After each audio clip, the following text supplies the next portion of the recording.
Olá, meus irmãos, minhas irmãs, louvado seja nosso Senhor Jesus Cristo, para sempre seja louvado.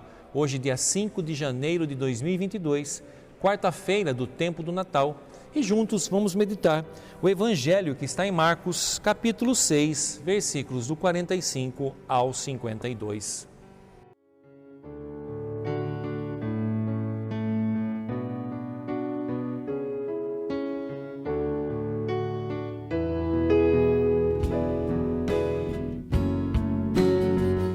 O Senhor esteja convosco, Ele está no meio de nós. Proclamação do Evangelho de Jesus Cristo, segundo Marcos. Glória a vós, Senhor.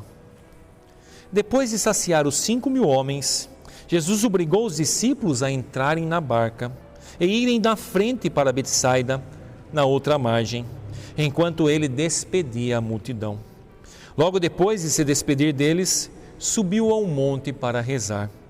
Ao anoitecer, a barca estava no meio do mar e Jesus sozinho em terra. Ele viu os discípulos cansados de remar, porque o vento era contrário.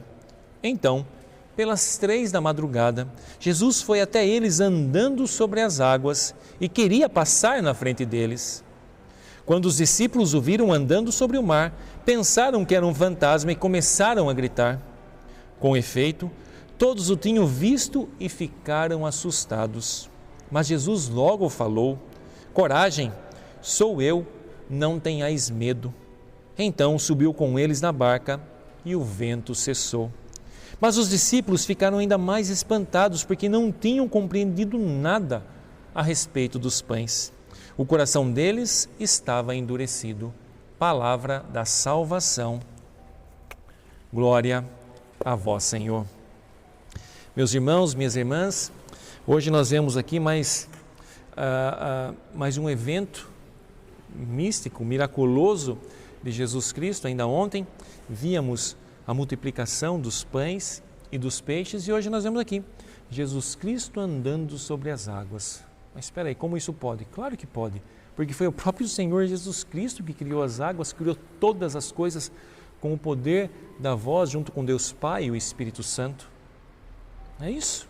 Então Ele mesmo é o Criador de todas as coisas e Ele tem poder. Se foi a voz que fez o mar, é o próprio poder da voz que tem a força de cessar e acalmar a agitação desse mar. E veja, Jesus tinha acabado de multiplicar os pães e Jesus os obriga a entrarem na barca e irem à frente. E eu pensava, mas por que Jesus os obrigou a entrar na barca? Porque quem que queria se separar de Jesus? Jesus tinha acabado de multiplicar os pães e vai dizer que aqui no final, no último verso, e eles não tinham entendido nada, eles não compreendiam nada a respeito dos pães, porque o coração deles estava endurecido. Talvez eles quisessem permanecer ali com Jesus, porque eles viram ali Jesus multiplicando os pães e falaram assim: nossa, nós nunca mais vamos ter fome, porque até os pães Ele multiplica. Talvez eles estavam ali querendo ter essa proximidade do Senhor por causa da necessidade material, da necessidade física, porque ainda estavam como que cegos. Mas Jesus Cristo parece que os obriga a ir na barca, e esses homens entram na barca e começam a remar, e quando Jesus Cristo olha para eles, vê a barca no meio do mar, Jesus sozinho em terra, e ele vê os discípulos cansados de remar, porque o vento era contrário. E o que o Senhor quer ensinar para os seus discípulos e para cada um de nós? Que toda vez que nós estivermos remando sozinhos, sem Jesus Cristo, estamos a esmo, estamos perdidos, estamos à deriva. Era isso que aconteceu. Jesus não estava na barca e ali eles remavam, faziam força e como se não saíssem do lugar. Por quê? Porque o vento era contrário.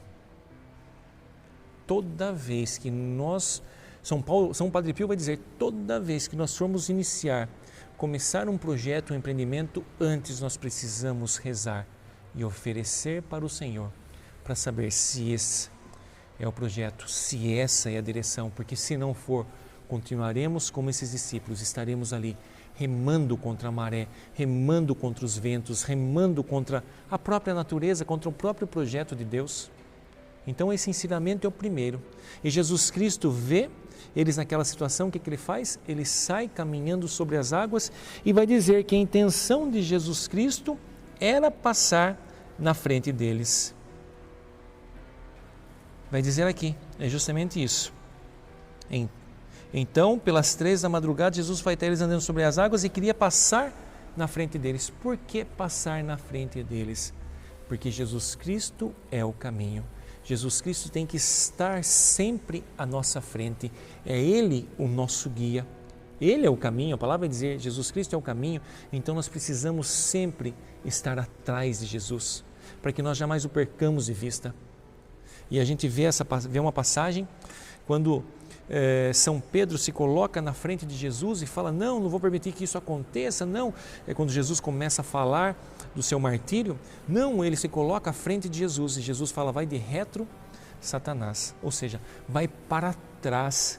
Por quê? Porque quem tem que estar à frente é Jesus Cristo. Jesus Cristo sempre tem que caminhar à frente.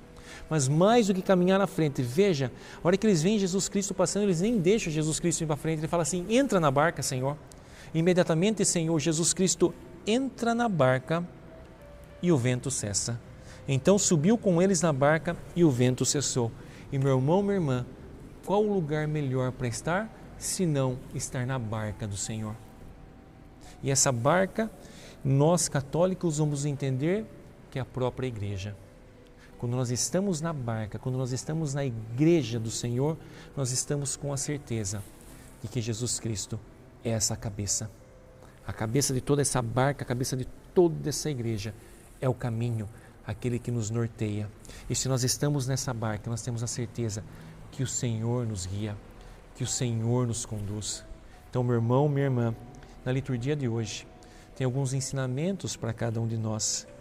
Que nós jamais nos distanciemos do Senhor, que nós jamais nos afastemos do Senhor, porque ventos contrários virão, tempestades virão, mas se nós estivermos juntos do Senhor, não tenhamos dúvida de que o poder da palavra do Senhor acalma qualquer tempestade. Que nós jamais estejamos na frente do Senhor, esse é um outro ensinamento, que o Senhor sempre esteja à nossa frente. Que todos os projetos que nós formos fazer, com todos os projetos que nós temos no coração, ofereçamos sempre ao Senhor e perguntamos, Senhor, é isso que o Senhor quer? E reze, e reze, e reze até estar certo de que é isso que o Senhor quer para a sua vida. Seja qualquer coisa, vai trocar de emprego? Reze. Está procurando um namorado, uma namorada? Reze para que o Senhor coloque um homem, uma mulher, uma pessoa de Deus na tua vida. Está procurando, pensando em abrir um empreendimento? Reze, peça, Senhor, é isso que o Senhor quer? Então tenha esse hábito de sempre do Senhor conduzir a tua vida, de ser o caminho e jamais se afaste dessa barca santa e pecadora. Porque alguns vão dizer, eu não vou na igreja porque lá só tem pecador. Tem mesmo, a começar por mim. Mas nós vamos na igreja pela cruz, por Jesus Cristo, o único santo, aquele que carregou todos os meus e os teus pecados, aquele que pagou o preço por cada um de nós. Sim, a igreja é o vale dos caídos, onde Jesus Cristo nos ergue, onde Jesus Cristo nos levanta. Sim, é aqui que nós aprendemos a viver em comunidade, é aqui que nós aprendemos a amar, é aqui que nós aprendemos a perdoar, é aqui que nós aprendemos todos os valores de viver em comunidade ensinados por Jesus Cristo. Então, meu irmão, minha irmã, que nesse dia de hoje recaia sobre tua vida os teus projetos, os teus sonhos, os teus filhos, para aqueles que têm, o teu trabalho, a bênção de Deus Todo-Poderoso, Pai, Filho e Espírito Santo. Amém.